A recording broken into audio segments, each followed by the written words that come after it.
Hola a todos, bienvenidos al podcast musical de Nadine Silveira y Marcos Carrascos. El día de hoy vamos a hablar sobre un tema muy interesante relacionado con la improvisación, desde el punto de vista de los músicos clásicos y desde el punto de vista de los músicos populares. Marcos. Dímelo, señor Nadimpi. Ajá. Marcos, ¿alguna vez has visto a algún músico clásico improvisar? O bueno, más fácil, ¿lo has visto tocar sin partitura? Un músico clásico tocar sin partituras. En mi vasta experiencia, no, creo que nunca. Creo que una vez vi a un violinista intentando tocar el Titanic y no lo hizo bien. Pero sí, creo que no. Nunca he visto a alguien. Bueno, en realidad yo sí he conocido a algunos músicos clásicos que sí improvisan, pero te puedo decir que de 1000 músicos clásicos que yo haya conocido, 3 improvisan. Una cosa así. O sea, la diferencia entre la cantidad de músicos clásicos que hay y la cantidad de músicos clásicos que pueden improvisar es inmensa. O sea, no compensa la cantidad de músicos que hay con la cantidad de músicos que pueden realmente improvisar. Pero a diferencia de los músicos populares toditos improvisan. De hecho, lo difícil de un músico popular es tocar algo que no sea improvisado. Es decir, toca esto que está escrito aquí. Eso es lo difícil para un músico popular. Sinceramente, sí. Si me ponen a mí, por ejemplo, un papel, tengo que analizarlo primero para poder tocarlo. A primera vista no lo voy a hacer. Me acuerdo una vez Marcos me mandó un video de Paquito de Rivera donde sale explicando cosas sobre improvisación y eso. Tenía un poco de músicos alrededor. Entonces él dice, ¿quieres saber cómo callar a un rockero? Ponle una partitura enfrente. Si no tiene la partitura lo vas a ver. Cuando le pones la partitura, se cayó. Ahora, ¿quieres callar a un músico clásico? Quítale la partitura. Si tiene la partitura enfrente va a estar tocando todo. Si se la quita, ya no toca más. Extraño, ¿no? Porque los dos son músicos y los dos tocan, pero la forma en cómo son educados, por así decirlo, es diferente, ¿no? La forma como desenvuelves tú. Quizás. Bueno, sí, en realidad sí. Sí, son escuelas diferentes, podríamos decir. Y ese video de Paquito de Rivera le hace alusión al hecho de que lo ideal es conseguir un punto medio, ¿no? Donde seas capaz de reproducir o recrear música sin importar si tienes un papel o no. O sea, como buscar un punto intermedio, pues, que es lo que, digamos, la búsqueda de los jazzistas. Algo así fue más o menos por donde él lo quiso dirigir. Más calle que Paquito de Rivera, por ejemplo, no vas a tener, pues. O sea, yo me imagino que ese tipo con Arturo Sandoval y tal, tocan desde guaracha hasta los conciertos de cualquier... Sí, bueno, son tipos que... Eso es interesante porque ahí es donde se empiezan a difuminar los límites entre de qué es popular y qué es clásico, ¿no? Porque Paquito de Rivera tiene un arreglo de un adagio de Mozart, si no me equivoco, que improvisa y todo, y ¿sabes? Jazzísticamente. Bueno, Arturo Sandoval también. Arturo Sandoval grabó un disco completo, sí. ¿No? Sí, es verdad. Arturo Sandoval tiene conciertos también de música clásica. Que son difíciles para el músico clásico. La música es una sola, ¿no? 100% clásico. Son difíciles de interpretar por un músico clásico. Y en Luis también. Sí, correcto. Sí, bueno, músicos muy, muy, muy grandes dedicados a todo esto. Bueno, el punto es que, o sea, la improvisación no es un arte desligado de la música, o sea, desligado de la música clásica, porque sí hay anécdotas de que se improvisaba. Por ejemplo, los músicos más famosos, vamos a decir, los más conocidos dentro de la música clásica quizás son Bach, Beethoven y Mozart, ¿no? Y ellos 3 improvisaban. O sea, los 3 eran famosos por improvisar. O sea, uno no lo sabe porque, claro, es todo lo que se improvisó en aquella época se perdió para siempre. O sea, no sabemos cómo improvisaban ninguno de ellos porque eso solo se veía al momento. Pero hay testimonios, pues. Por ejemplo, Czerny, que era un alumno de Beethoven, hablaba de que Beethoven dice que Beethoven era tan bueno componiendo como improvisando. O sea, imagínate tú lo mucho que tocaba el tipo. Y dicen que Bach improvisaba fugas a 2 voces, 3 voces, cosas así. Improvisaba Y fugas. contrapuntos y cosas. Chacho. Sí, sí. Imagínate tú. O sea, que sí estaba bastante ligada una cosa con la otra. La parte clásica con la parte, digamos, popular, de improvisación, de improvisar y eso. Es más, hay una anécdota por allí que dice que estaba Bach con un rey, una cosa así, estaban paseando en una iglesia, no sé qué, entonces el rey le cantaba motivos a Bach. Ah, mira este motivo melódico, qué sé yo. Y entonces Bach hacía una fuga en función de ese motivo, qué sé yo. Y no sé, hace a 2 voces y componía una broma ahí con lo que le acaba de cantar el rey. En fin, cosas así. O sea, es muy interesante, pues es muy interesante. O sea, lo que es más interesante es cómo se pasó de digamos, de una parte, de una forma de arte improvisada a una forma de arte totalmente lo contrario, porque la música clásica en muchos casos penaliza la improvisación. O sea, tú no puedes estar improvisando en un concierto de Bach, de Beethoven, ¿cómo te atreves? ¿Sabes? Porque tú crees que Beethoven o Mozart no sabían lo que estaban haciendo porque tú estás cambiando sus notas. Ese es un argumento súper utilizado en la música, entre las escuelas de música clásica. Si Beethoven hubiese querido esa nota, él lo hubiera escrito para que no vengas tú a estarla cambiando, que no sé qué y tal. Eso te resta un poco la libertad creativa que puedes tener tú como en un instrumento, ¿no? Se supone que un instrumento es para tú expresarte de cierta forma. Supongo que lo que buscan es Sí, bueno. replicar lo que el artista quería expresar en ese momento, pues. Y no es tu Claro. interpretación de eso, sino lo que él quería. No sé, es extraño. Sí. Claro, lo que pasa es que esos tipos eran genios, pues, vamos a decirlo así. Que en realidad sí eran genios, pues. Y como la única forma de preservar esas formas de arte era con partitura, y la partitura queriendo o no, la partitura, a pesar de ser el medio, el único o el medio más específico para guardar música, para registrar, no sé, instrucciones sobre ejecución, aún así es limitado, pues. Hay cosas que no se pueden escribir. O sea, cosas como pequeñas variaciones en el tiempo no se pueden escribir, ¿sabes? Cosas como, qué sé yo, variaciones tímbricas dentro de una misma nota. Ese tipo de cosas no se pueden escribir y nunca se han podido escribir. Y son cosas que se han perdido, digamos así. Yo supongo que, esto ya es especulación, pero supongo que la academia musical, los conservatorios y todo eso, en un afán como que por preservar cómo era que hacían la música esos grandes maestros y tal, te obligaban a hacer las cosas lo más perfecto posible en función de la partitura. Era como una especie de super reproductor de cassette de la época. Eso es lo que se formaban en los conservatorios, pues, básicamente. Tú salías de ahí para hacer una máquina reproductora de notas y de instrucciones.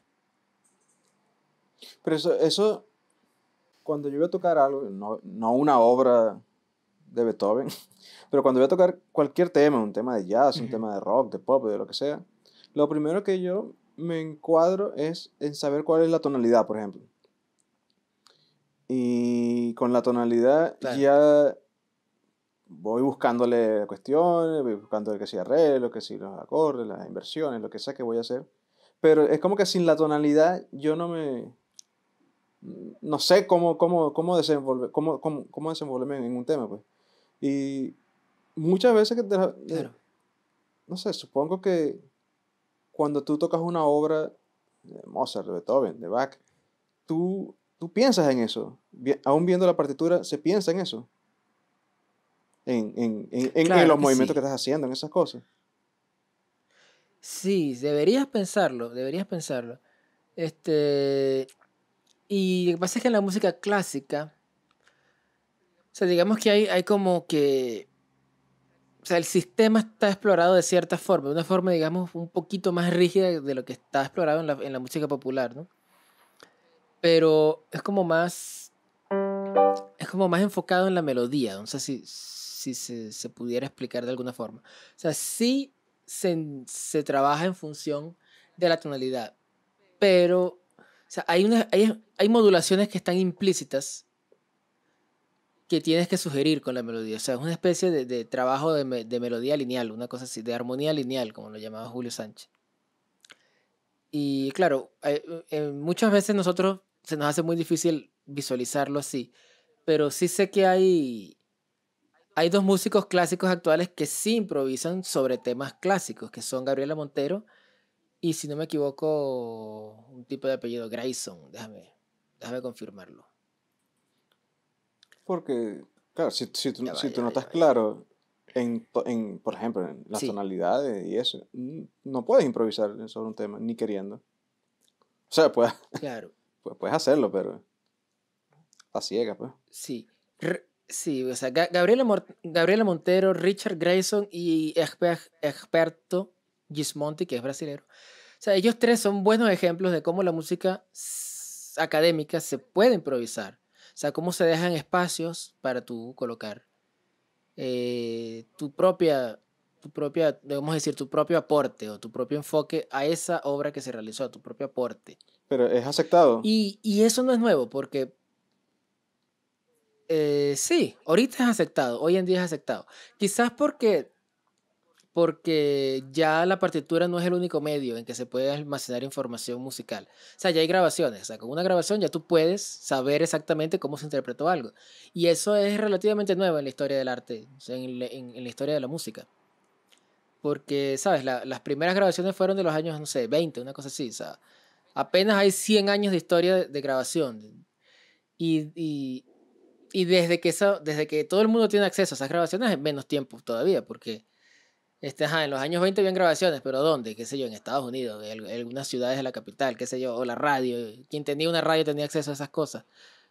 Pero digamos que del final del siglo XX para acá es que todo el mundo tiene acceso gracias a Internet y ese tipo de cosas, ¿no?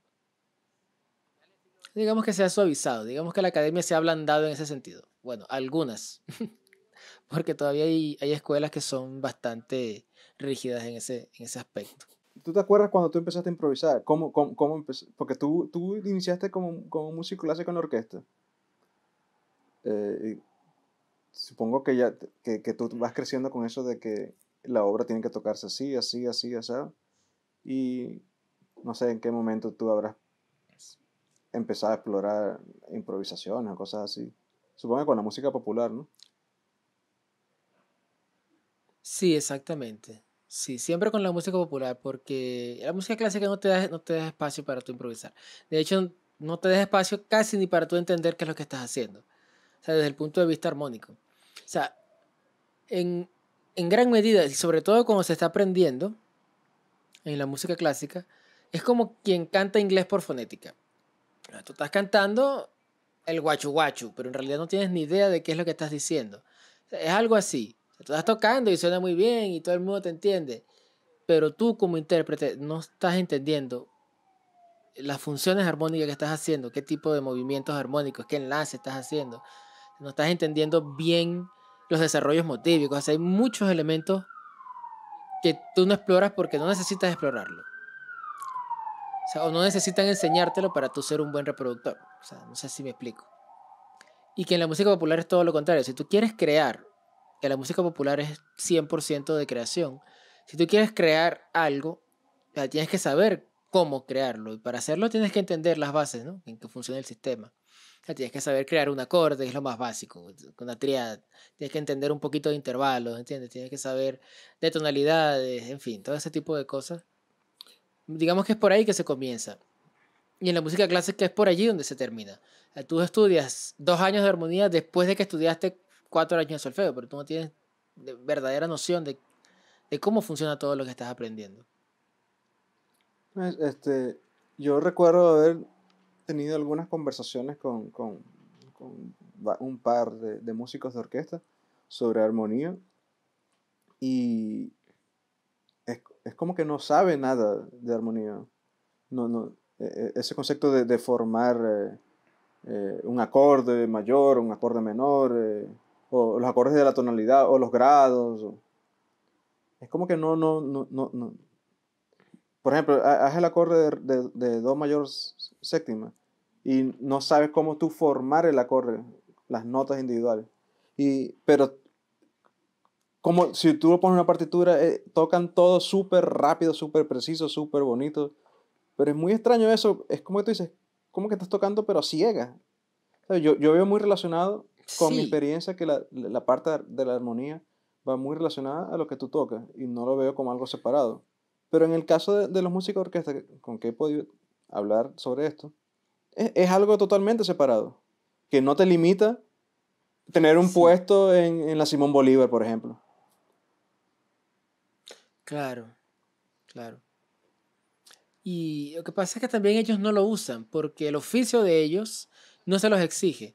O sea, ellos están allí y les están pagando por ensayar, no sé, 8 horas diarias, partituras que están totalmente escritas. O sea, que no tienen ningún momento ni ningún espacio para ejercitar el músculo creativo, digamos, de alguna forma.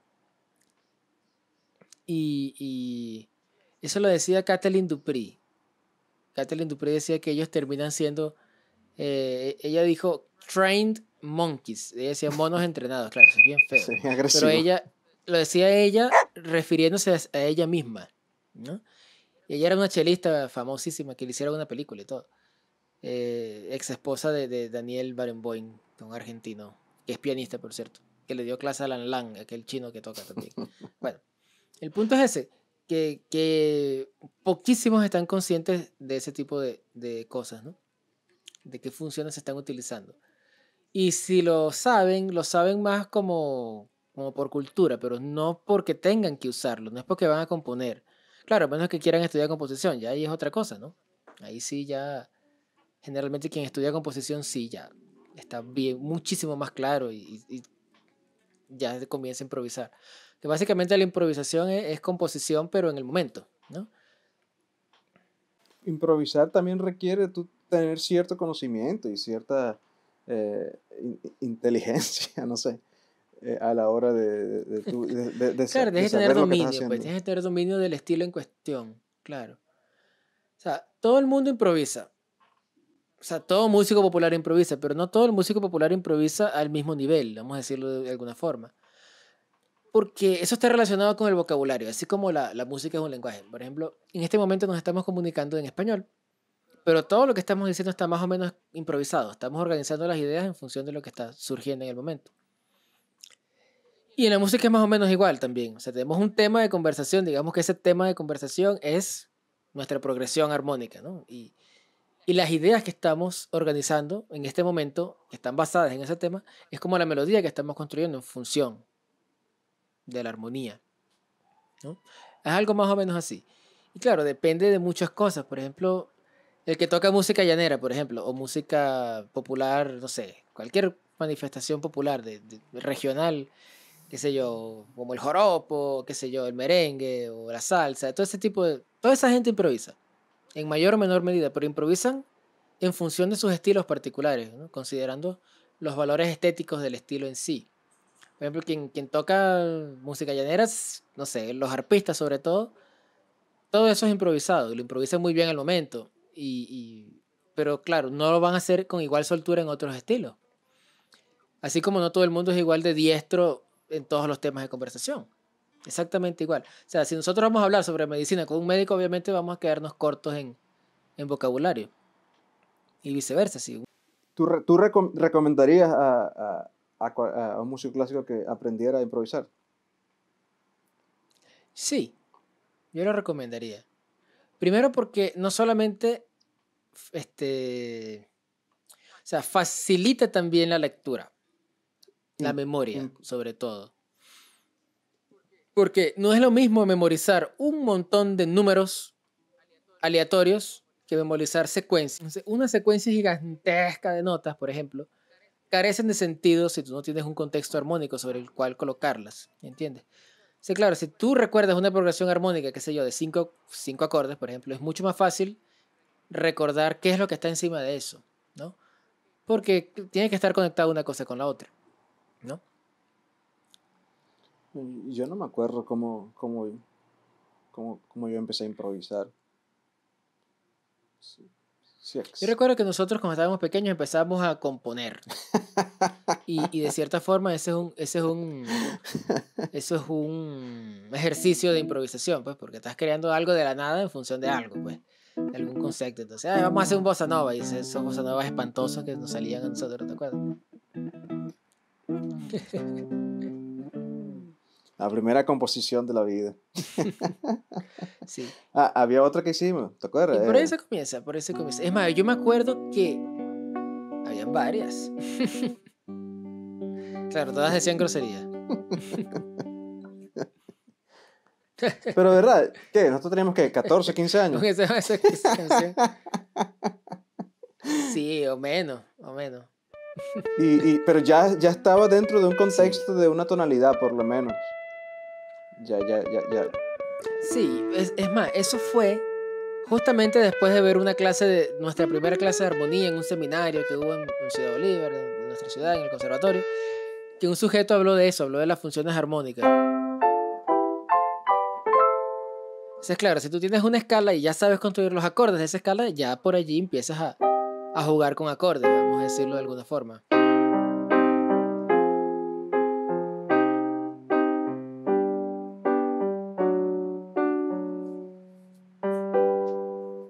En fin. Pero por ahí que, digamos que él nos dio los juguetes, pues, y nosotros empezamos a jugar con eso.